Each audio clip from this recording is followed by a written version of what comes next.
1988 ദീപാവലി ദിനത്തിലായിരുന്നു മൂന്നാമുറ എന്ന ചിത്രം, മോഹൻലാൽ ചിത്രം റിലീസായത്.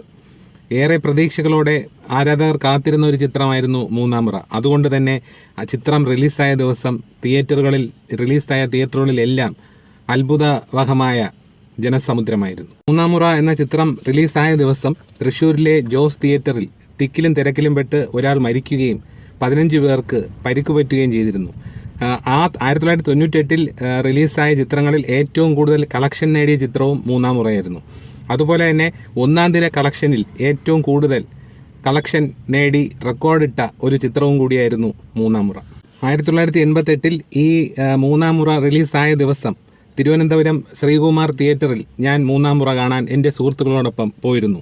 അന്ന് ഞാൻ 10ാം ക്ലാസ്സിൽ പഠിക്കുകയായിരുന്നു. അന്ന് ഒരു അവധി ദിവസവും കൂടി ആയതുകൊണ്ടാണ് അന്ന് കാണാൻ പോകാം എന്ന് വിചാരിച്ചത്. അങ്ങനെ ശ്രീകുമാർ തിയേറ്ററിന് മുന്നിൽ ചെന്നപ്പോൾ